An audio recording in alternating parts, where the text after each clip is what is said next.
For the past 5 years, the tech industry has been locked in a massive echo chamber, convincing us that the only way to build a folding phone is to make it look exactly like a television remote that magically turns into a square. But what if I told you the biggest tech company on earth just looked at that blueprint, laughed, and threw it completely out the window? Welcome back, everyone.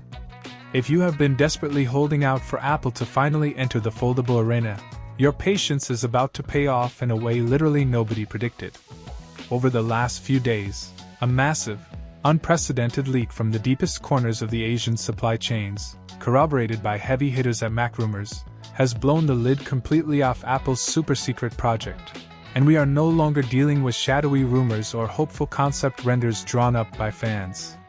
We are looking at actual leaked CAD files and physical dummy prototypes of a device internally dubbed the iPhone Ultra, and the moment you see the geometry of this hardware, you will immediately understand why Samsung's executive board is currently in a state of absolute panic.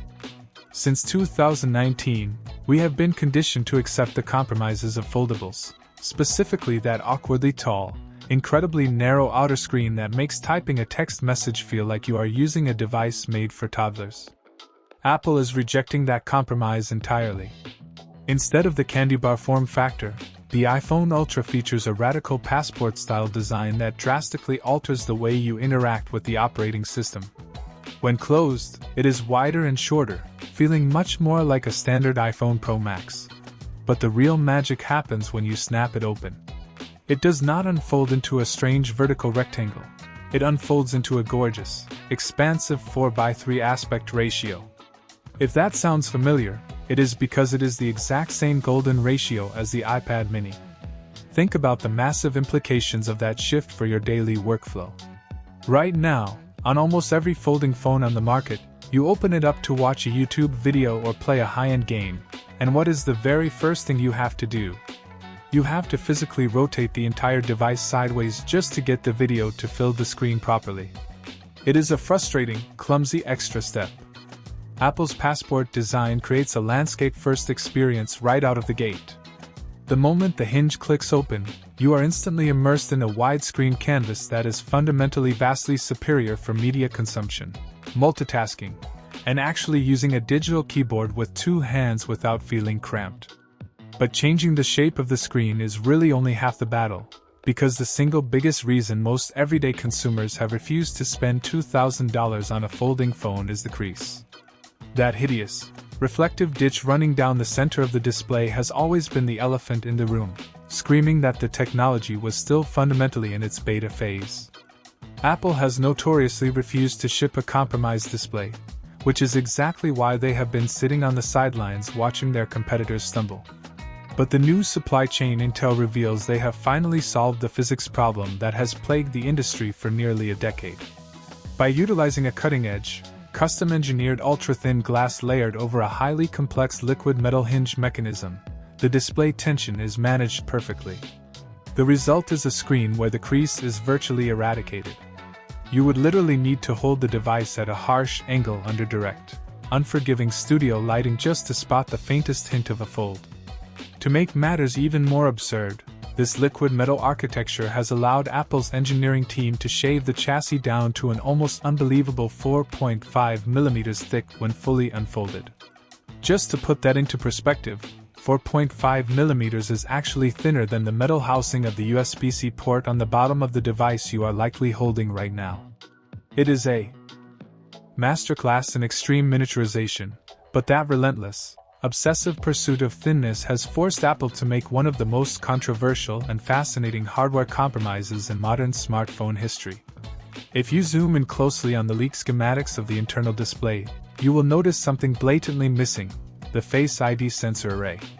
Because the unrolled device is so unbelievably thin, there is no physical depth left in the top bezel to house the complex infrared cameras and dot projectors required for secure facial mapping. The physics just do not allow it. So, what is a multi-trillion-dollar company to do? They pivot. Apple is reportedly reviving Touch ID for this premium flagship, completely ditching facial recognition on the inner screen and baking a lightning-fast biometric fingerprint scanner directly into the side power button. It is the exact same elegant solution they currently use on the iPad Air, seamlessly bridging the gap between security and physical constraints. You press the button to wake the screen, and you are instantly authenticated in one fluid motion.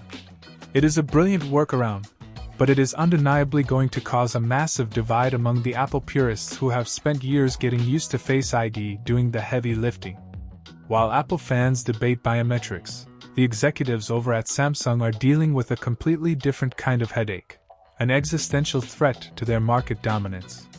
For the better part of a decade, Samsung has enjoyed a comfortable, virtually unchallenged monopoly in the premium foldable space.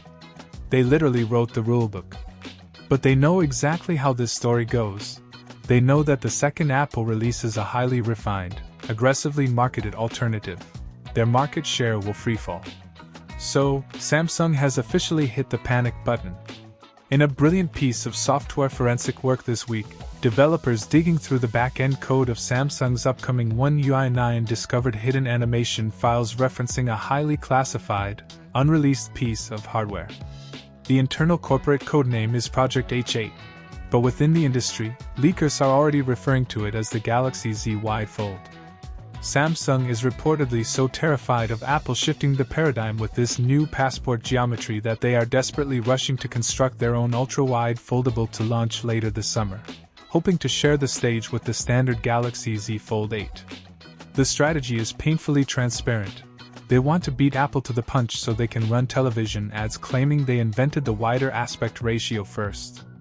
But there is a massive, glaring catch when a tech giant rushes hardware development to intercept a rival. According to the early spec sheets leaking alongside the software code, Samsung is actively cutting corners to get the Widefold onto store shelves in time. The most shocking casualty of this rush timeline is the camera system.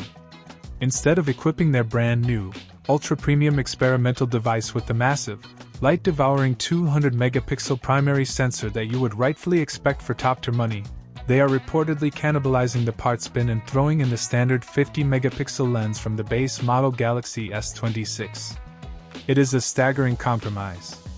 They are effectively asking their most loyal, deep-pocketed consumers to accept mid-tier photography performance simply because Samsung's engineering team did not have the runway to properly integrate the larger camera modules into a brand new chassis shape.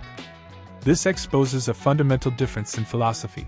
Samsung is rushing to claim a hollow victory, while Apple has spent years quietly refining the architecture until the hardware practically disappears into the experience. We are witnessing the opening shots of a brand new, incredibly ruthless era in the foldable wars.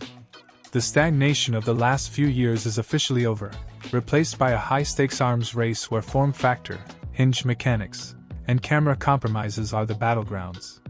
The real winner here is you, the consumer, because this intense rivalry is finally dragging folding technology out of the experimental niche and forcing it to become a genuinely mature, uncompromised daily driver. I am incredibly fascinated to see how this 4x3 iPad mini-style canvas actually changes the way we work and play on the go, but this entire landscape shift only matters if the hardware actually resonates with what you want. So I want you to head down into the comments right now and let me know where you stand on this massive design pivot. Do you genuinely prefer the idea of a wider, passport-style screen that prioritizes landscape video and two-handed typing right out of the pocket? Or are you perfectly happy with the taller, narrower candy bar style that the Galaxy Fold has championed for years? Tell me exact. Why you lean one way or the other, because I read every single perspective you guys drop down there. If you appreciated this deep dive separating the facts from the marketing noise and you want to ensure you do not miss a single update as these two titans go to war this year, hit that subscribe button. I am analyzing these supply chain networks every single day, and the very second a functioning, retail-ready prototype of either of these devices surfaces, I will have the complete breakdown waiting for you right here. Until then, stay smart, keep your tech updated, and I will see you in the next one.